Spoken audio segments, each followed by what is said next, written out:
Welcome to the Legends Behind the Craft podcast, where we feature top leaders in the wine and craft beverage industry with your host, Drew Hendricks. Now, let's get started with the show.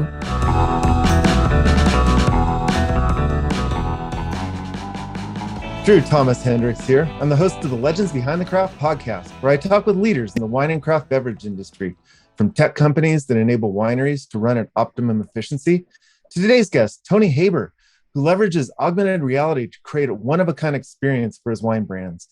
Past guests of Legends Behind the Craft include Daniel Dow of Dow Vineyards, Joe Wagner of Copper Cane Wines and Provisions, and Michael Houlihan, founder of Barefoot Wines. If you haven't listened to these yet, be sure to check them out and subscribe. Today's episode, it's sponsored by Barrels Ahead. At Barrels Ahead, we work with you to implement a one-of-a-kind marketing strategy, one that highlights your authenticity, tells your story, and connects you with your ideal customers.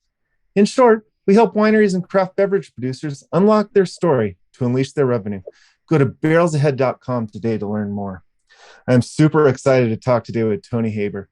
Tony is a master marketer and entrepreneur and the founder of Qvivo Brands. Welcome to the show, Tony. Thank you, Drew. Appreciate it. Thank you for having me on your show. It's really a pleasure and amazing that I'm actually the first time doing something out of the Miami arena, because everything that I've done in the last 4 years is all Miami-based. Nothing outside Miami. Is good to actually expand my horizon out of the 305 area code. So yeah, no, I'm super stoked to talk to you. So tell me a little bit, how'd you get started in the wine industry?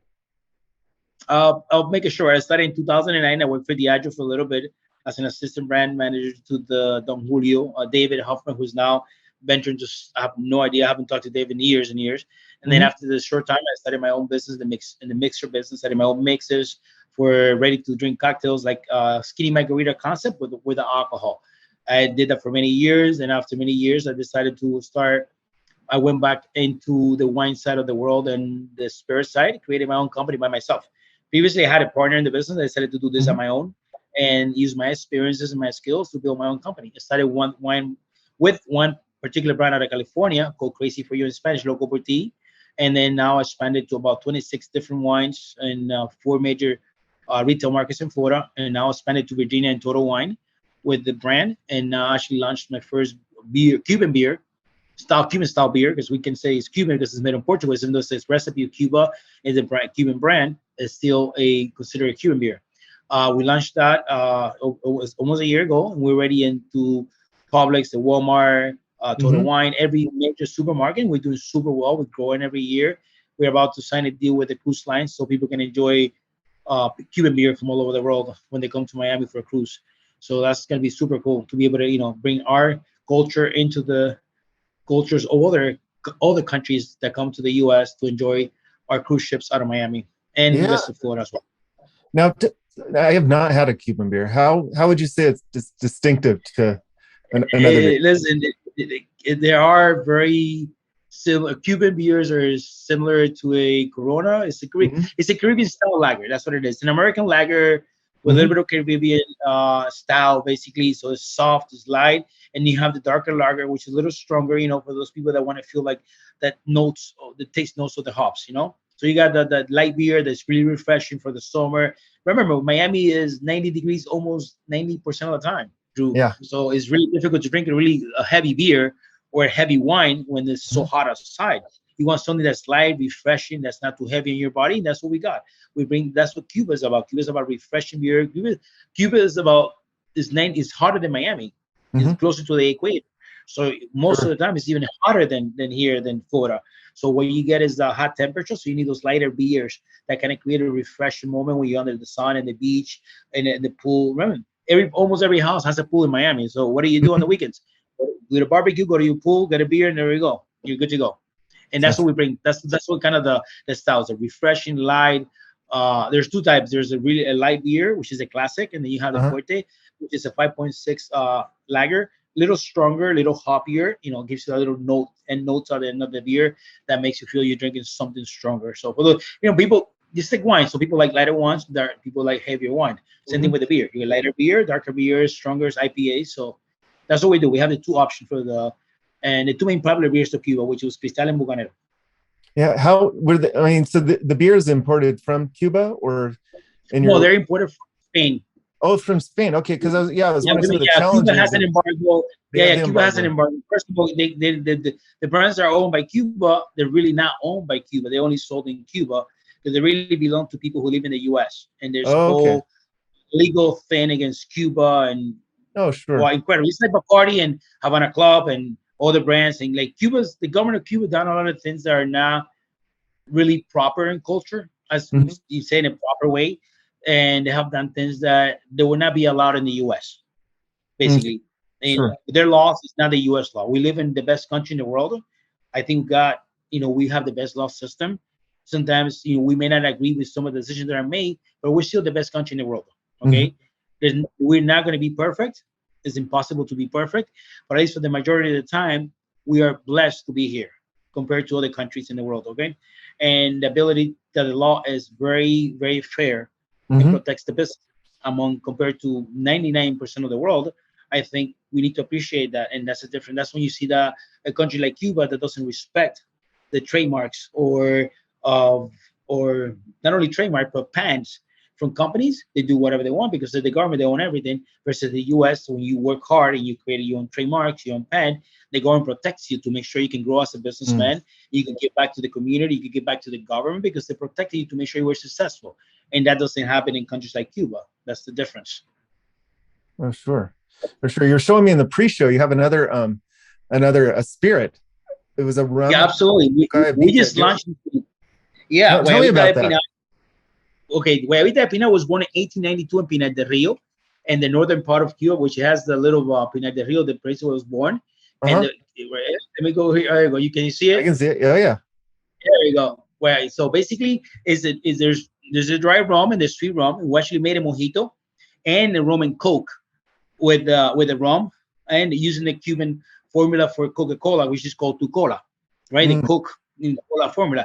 And basically, instead of calling it Cuba Libre, right, we call it mentirita, little light, because Cuba is not free. So when Mm. you buy now the new rum and coke, it's no longer Cuba Libre because that's a big light after 1959. So now Okay. they can't say, hey, there we go, give me a mentirita. Now it's a little light because Cuba is Uh-huh. not free. It's Roman Coke, the same concept. Roman Coke was created in Cuba in 1902. There's Oh, two yeah. versions. One says born in Havana, the other one says was born in Santiago de Cuba, Hotel Venice. That's the first time Bacardi and people mix Bacardi and Coke in a party to celebrate the freedom of Cuba. A bunch of sold their toast de Cuba Libre. So the drink became a very popular thing in Cuba and it's grown around the world. And one of the top cocktails in the world today because it's simple to make and it tastes really good. Rum and Coke with a splash of lime, you done deal. Mojito is one of Hemingway's favorite. Yeah. Basically, and that's what we created. We created cocktails that are well known to the Cuban with the tradition, the same flavor that the Cuban community knows, but also the Americans and other culture want to experience. They want to experience not only a rum made with in Puerto Rico or rum made in South America, but a rum made with the same formula and the same essence of Cuba, Hmm. right? And that's the idea, create that concept. So when somebody drinks the cocktail, say, wow, I'm drinking an original mojito I was made back 100 years ago with the same concept, Okay. the same idea. And that's the idea behind this branch.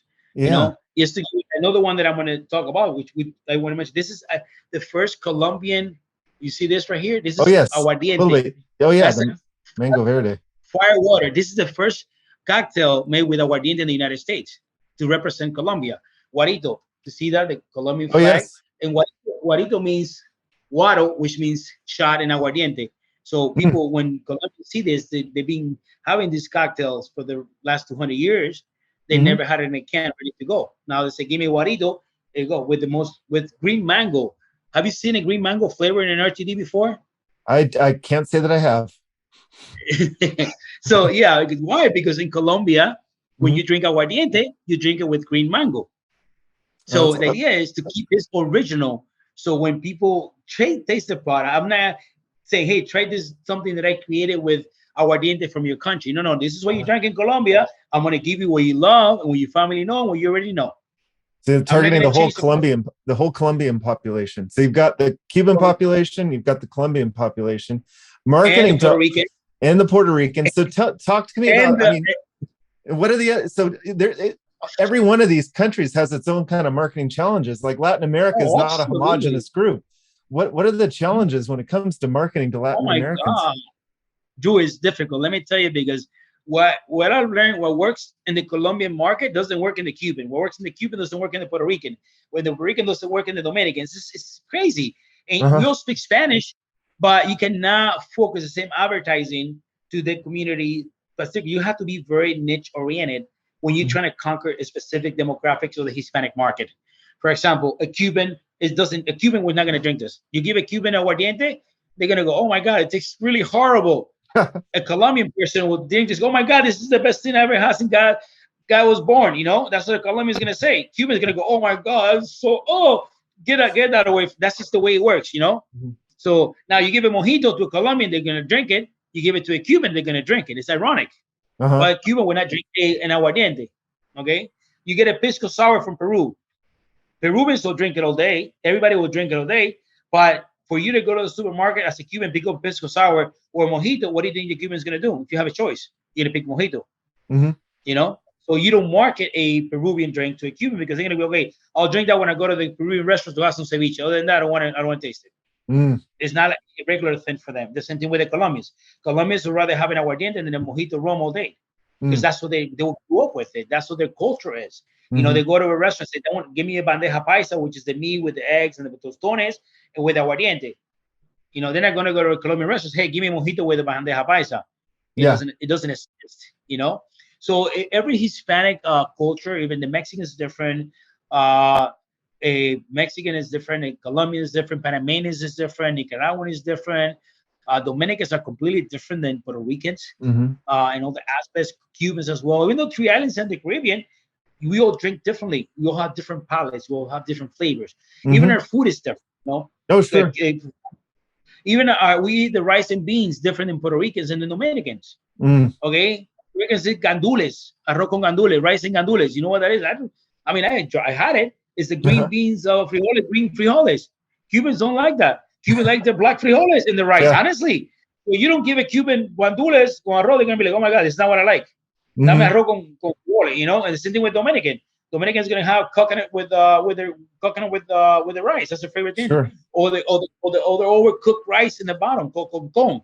You give con to Dominican, they're happy as hell. You give con to a Cuban, they look at you, do I look like a homeless? What's wrong with you? Give me rice and beans. I'm being honest with you. That's just the way the culture is. Sure. So for you to be able to market to this culture, you need to understand first their food, what they eat, when they eat, what the celebrations are, their birthday, their baptism, how they celebrate their life, what do they consider a celebration for them.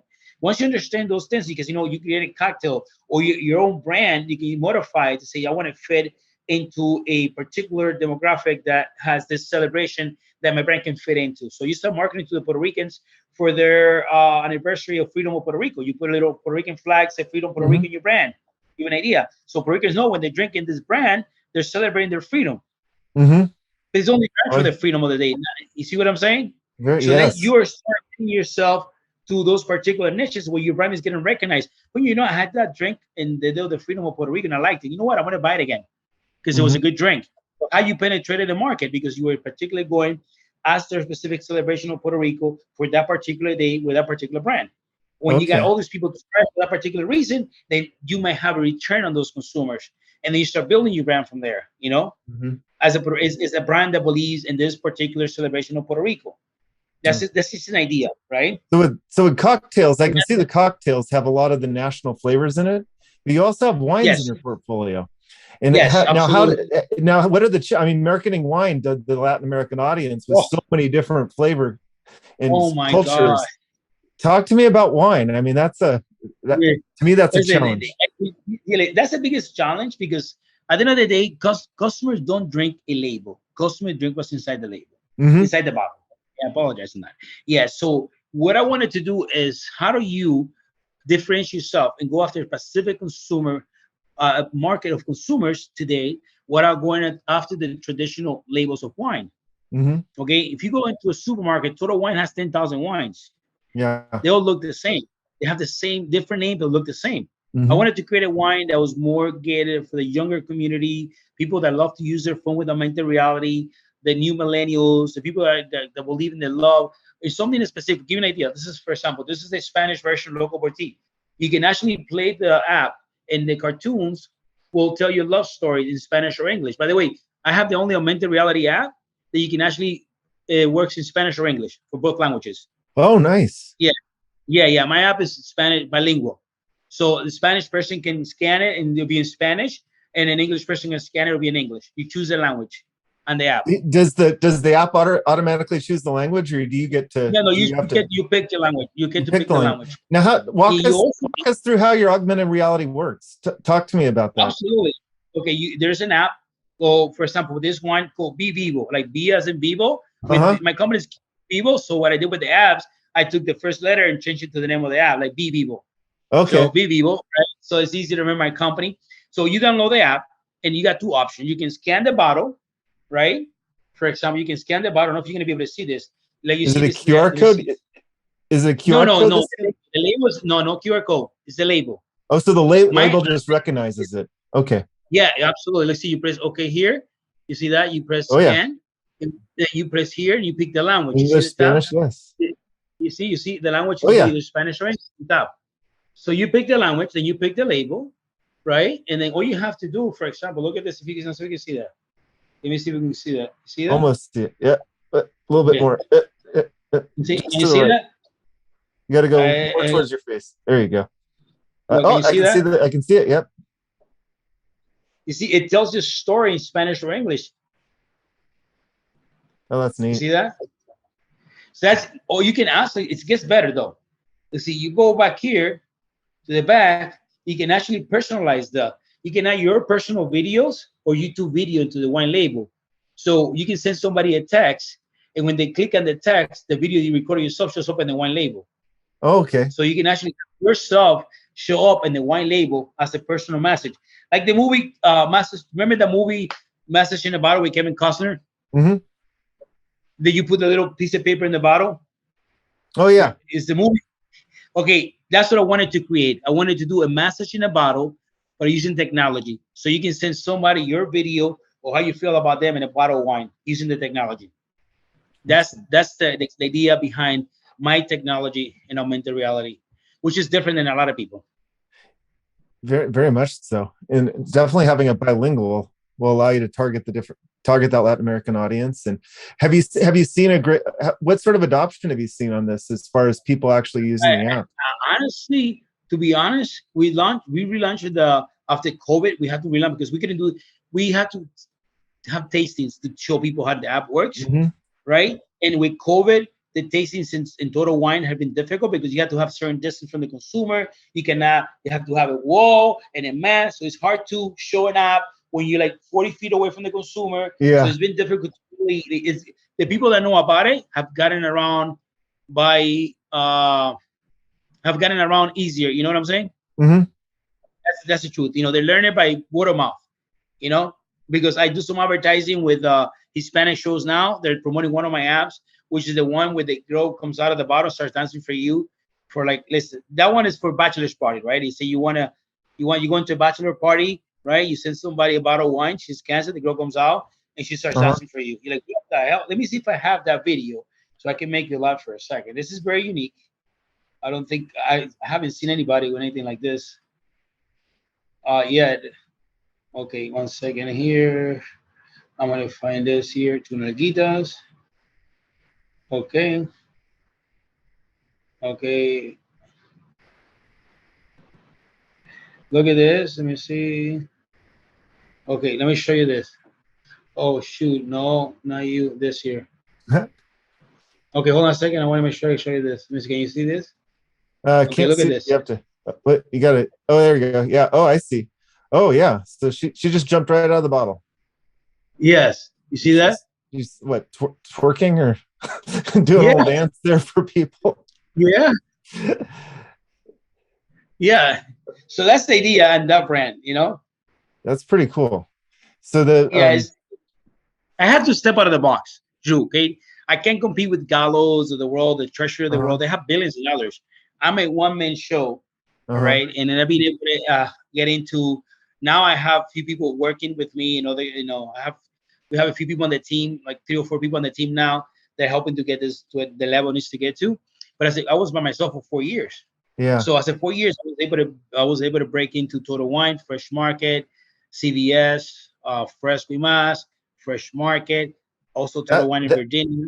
that is amazing because I was talking to Michael Houlihan, who is the founder of Barefoot Wines, and it Yes. took him forever to get into the big chain stores. I mean, what's your secret to the new producer that wants to get into Total Wines? You must have some Oh, sort of secret. I do support my brands with tastings. I do have a budget for tastings because since I don't have the huge overheads a lot of companies have. When I market my price, I make sure the quality of the wine can be at the price level. Also, in that price level, I make sure that at least 60% of my money goes to marketing. Because if you don't market the product, you make money one time, you're not going to make money a second time. So the idea is the more people get to taste your wine, that 40% then become 50% margin, 60% because it's going to grow. So I put most of my money back into marketing. The best marketing is tastings, Get the consumer to taste your product. They like it, they're going to buy it. If the consumer tastes your product, doesn't buy it, means you don't have a good product. You need to move forward and leave it alone. Find something else, I'd like to revisit that or emphasize that. Did you just say you put 60% of your money back into marketing? Absolutely. I have to. You see, now that I think very few wine brands put that much back in, or very few craft. You have to not, you know what I'm saying? I do it all to the Spanish market. I have TV advertising going on right now because the one thing too, I don't want to, if you try to brought yourself too big, then your marketing efforts are not going to go anywhere. You need to conquer one particular niche market to go to the next one, the next one, the next one. If you try to market with, $5,000 a month to 40,000 people, you're not going to get anywhere because the amount of the amount of focused marketing to those 40,000 people is not going to be enough to convince them to buy your product. However, though, you get $5,000 for 1,000 people, and I guarantee you're going to have 100 consumers because they're going to see your stuff so much and see it so much and build it so much that by the time they see, okay, you know what, let me just try it. Oh my God, there we go, sold them. Yeah, it's almost like a snowball rolling down the hill. It starts off small, and as it keeps going, it gets bigger and bigger and bigger. That's the idea, and that's the concept behind the marketing. And right now, my focus for this year and next year is the Hispanic market in Miami. And then that is, by the way, that is spreading out. I'm already open in Orlando, Tampa. People in Orlando already know about my product. People in Tampa know about my product. I got retail stores asking for the product in Jacksonville, which I was surprised. People in Naples asking for the product because they have people go to the store and ask for it. So that's helping a lot, So the brand is starting to, it doesn't happen overnight. It takes time, but you know what I'm saying? It's getting there.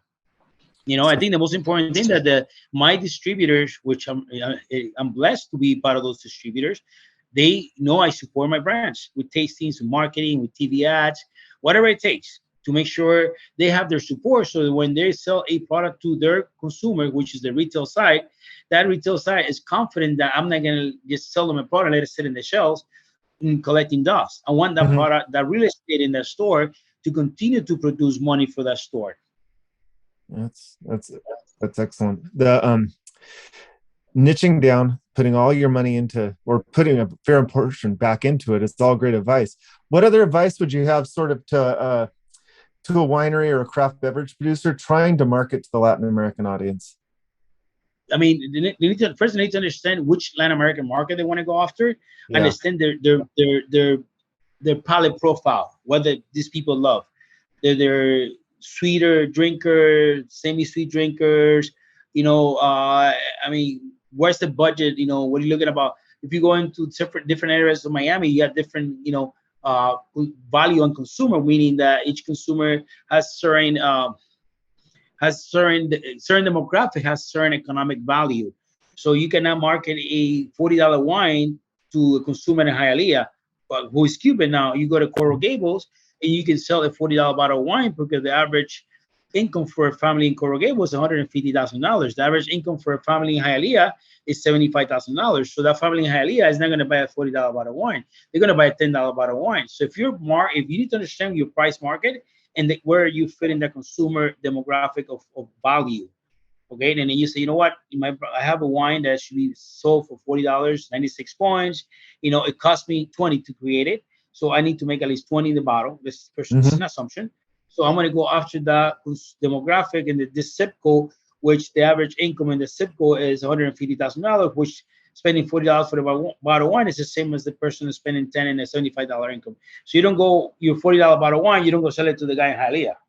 Mhm. You know, you might sell some because there's always small pockets where you might fit in, Sure. but it's not going to work. You know, you need to understand that demographics, where you fit, what your wine is not going to sell in every demographic. You need to find out where do you want fit, sell it there, grow your market from there, and then expand to other markets. Because once you have a base of income coming in to your company from that demographic that you're being successful at, then you can allocate some of that money of marketing to grow in the other areas where you might be more difficult for you to engage with consumers or get consumers to acquire your brand. Oh, that's excellent advice. So I guess the biggest mistake is thinking that the Latin American audience or the Hispanic market is homogenous and just let's go market to the let's figure out messaging for the Latin American audience. But that would be the biggest mistake. Number one is figure out the different nuances within each of the cultures and figure out the culture that matches your brand closest and start there. Correct. That's absolutely 100% correct. And think about it. If you're a guy that, like, for example, if I'm a Colombian, I think aguardiente, and you try to sell me rum and I have a choice between rum and aguardiente, what am I going to grab? Yeah. I'm going to grab aguardiente because that's what I know. That's my culture. That's what I like. I grew up with aguardiente. I didn't grow up drinking rum. So I'm going to go for the bottle of rum. Okay, you offer me a bandeja paisa from Colombia, or you offer me pork asado, you know, roasted pork or a Colombian dish, and I'm Colombian. What do you think I'm going to grab? A Colombian dish. I don't care about the pork. And you see what I'm saying? Oh, absolutely. And I can see almost from a direct-to-consumer standpoint, like on a website where you're selling wines and spirits online, you could use personalization and geographic targeting to be able to alter the images and the messaging on the site to better resonate. Yeah. Oh, absolutely. That's the key. I'm not there yet. You know, I'm right now, I just started my website a few weeks ago to sell online, right? Through a retailer. I sell, my distributor sells to a retailer that is posting gave me an asset to have my own portfolio so they can sell my wines. It's not my own website because obviously there's some laws and regulations you can do that. Yep. So to me, I'm happy as just selling to the distributor selling to this retailer, and it's creating my own portal so that people can buy my wine and my website that really is his website that he's giving me an asset and tool to be able to market my wines to people around the US, 40 different states. And I think that, and then I'm offering basically the Hispanic brands. I'm focusing on more of the Spanish market, or anybody who's interested in learning, get an idea what the culture is and the taste of the wines that Hispanic people like in Miami and different parts of the country. What would you say their palate goes towards for the wines in Miami that they like? It's semi-sweet, majority. So absolutely. There's a few wines in Miami that are doing over 100,000 cases a year, and that's their profile. Semi-sweet, demi-sec. Semi-sweet, so like a Riesling. We're low, not a Riesling. I would say like a demi-sec, more not a Moscato. I'll give you the secret. Okay, I shouldn't. This is the secret, and I shouldn't say this. You gotta have at least a 5% residual on your wines if you want the Spanish market to drink it. There you go. That's the key. That's the secret. Yeah. 5% residual. That's the secret. You'll sell it all day long. Yes, because they have the food at the end of the day. It's not going to be overdried. It's going to taste like leather or chocolate. It's going to have a little bit of food at the end. Hispanic love carbohydrates. Okay, we love sweets, pastelitos, and we're a very sweet culture. We're very carbohydrates.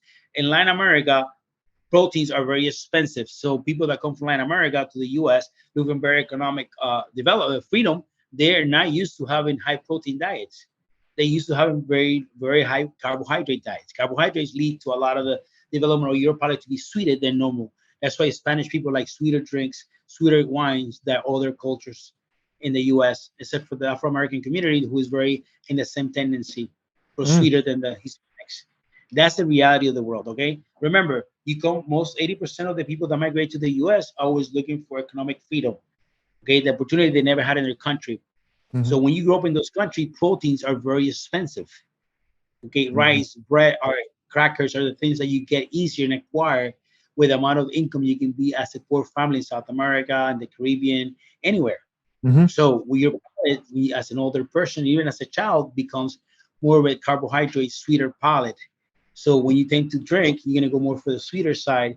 We're looking for that sugar high that you get from the carbohydrates. Yeah. And it also matches with the spicier food. These are secrets, man. I shouldn't be sharing this with you. We got to the source. So That matches Yeah, the palate. I mean, that matches a lot of the spicy food. I think that would be a yeah, great match for that. mhm, absolutely. We look at the Argentinians; they're more of a protein diet. Only a certain population, the people that drink Argentinian wine, the Malbecs. Argentina is known for the meat, so it's Brazilian. So what do they Hmm. drink? They don't go into the wine. They go more into the heavier wines because they're used to having that red protein all the time because it's very inexpensive in Argentina. Yes, and that makes sense that you would have the drier wines down in Argentina and Chile, and yeah, makes complete sense. So if you don't understand this, you shouldn't. You're never going to market to a different Hispanic population. You're not going to be able to sell anything. You might get lucky, but it's only a luck thing. It's not going to be a thing that you're going to be successful at. Very interesting. And then beers light, crisp, clean for the hot days. Yeah, yeah, hot day, man. We're in a summer. We live in a summer in the summer. Mm-hmm. No, yeah, I'm ready for a beer right now. We're actually having a warm day here. I'm on the West Coast. Oh yeah, the West Coast. Yeah, that's awesome, man. You're I making have me the thirsty. West Coast a long time. I'm hopefully to go one day. Get spend my goal is to spend my brands in the East Coast and eventually hit the West Coast. Unless somebody wants to buy me out, and I say, okay, done. See you. Yeah, Yeah, that's the truth. I'm building something to sell. I'm not building something to work for the rest of my life. no, Let's be I think we're sincere. all, yeah, I mean, that's the point of business for, economic freedom. Yeah. So Yep. as we're kind of coming towards the end of this podcast, it's been super fascinating. I always have to ask who, other in the industry, who do you admire right now that's you look up to in the industry? Oh my God, there's people that I think in the industry that there's a guy named Rene. Rene will find out that I forgot his last name. He's actually created a product that he sold for hundreds of millions of dollars about 20 years ago in Miami. He now owns another company, import company. I'm not gonna get into the details. I mean, some of the stuff is very confidential, so I try Uh, not to get it. But yeah, he's one guy that Rene de Armas. I give you his name, but you might find him. He's is really an amazing guy. He's been like sort of a mentor for me. Uh, who else? I say that's one guy. There's a few people too. Going back in the days, I think there's a guy named actually Victor. I get to Victor is also. I'm a veteran. He's also a veteran. He's actually the guy that's producing the wines for me. This guy, I mean, DRTVs for me. Victor. I can't pronounce his last name. Olansaski. Siami Distillery. He's an amazing human being. His guys, he is such a hard worker and dedicated and a perfectionist at what he wants to do. He wants to always make the best. He's not satisfied with making an okay RTD. He wants to always, and that's what I love about the guy. I love doing business with him because when we do things together, he's not a mediocre satisfaction. I created a product, it's good, let's leave it at that. He's always saying, how do we make this better? How are we going to get yeah, this to be so good that the consumer will love it and come back for it? And that's something that I admire in people, and that's the thing that makes him so.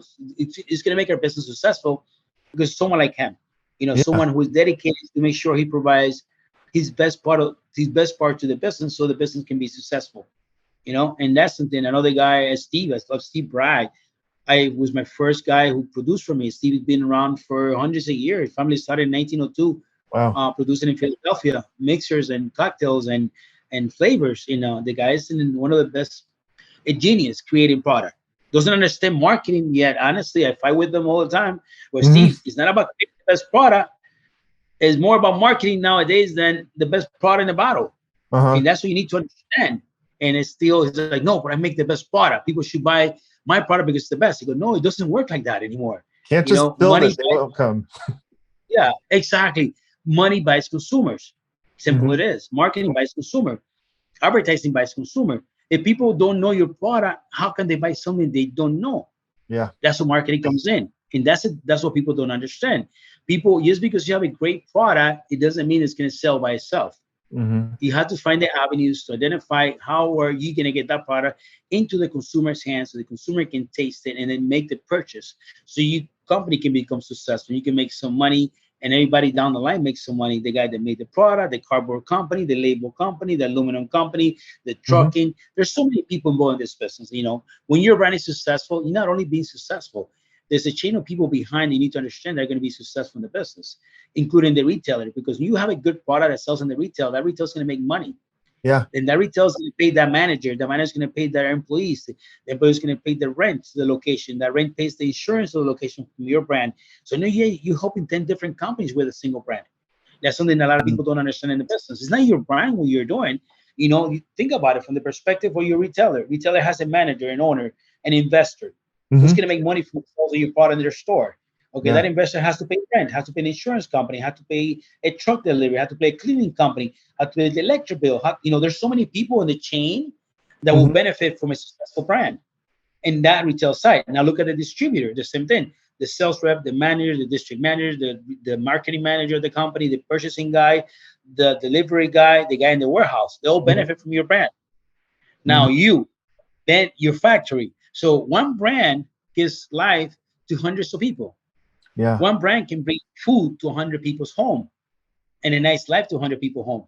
So when local companies and local supermarket like Fresh Market, who's now helping us launch our product, start supporting local brands, they're not only supporting my brand, they're supporting 100 people's brand, because there's 100 people involved in the process of getting that product from my warehouse to the warehouse of the consumer's hands. And everybody in that chain is participating in the profit margin of that brand sold to that consumer who's going to buy it to enjoy himself in that day. So that Fresh Market is helping 100 people to become part of that brand. And that's what's important for companies like Fresh Market, Total Wine, to support local companies, because they're putting money to 100 people that eventually those 100 people are going to go to the stores and buy product. Yeah, and extending that, it's important for the big retailers, to support the local market. Oh, for sure. That cycle is so important. And few people really realize the whole what one small brand represents. It's not just one person. It's a whole tribe of individuals that you're supporting. Individuals. For the insurance guy that sells insurance to the building, that the company, that retail needs to sell a product to make sure he can pay that insurance.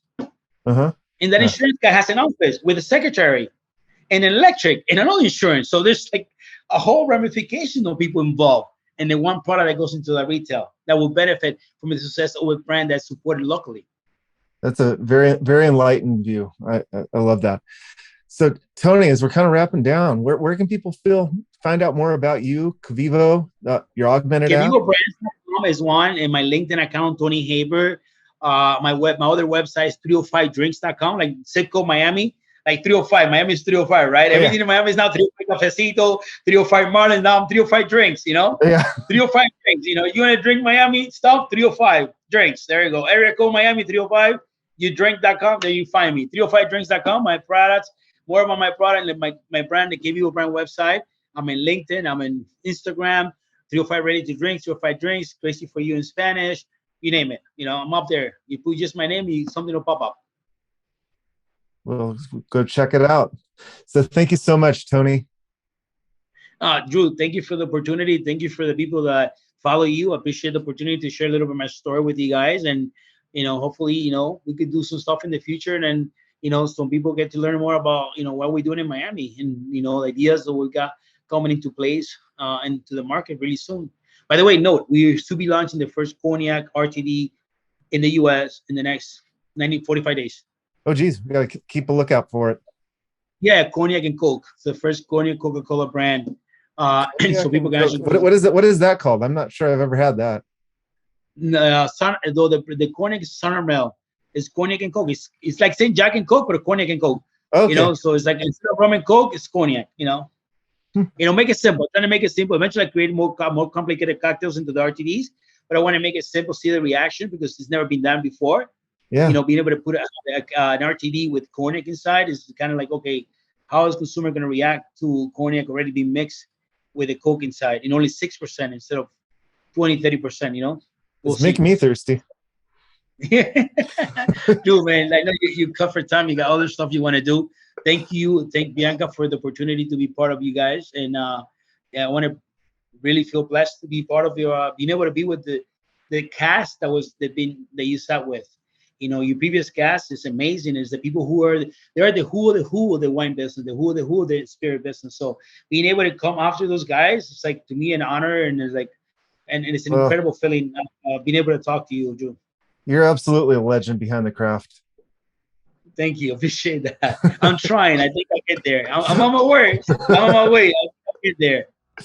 So well, have a good rest of the day, Tony. You too. Bye-bye.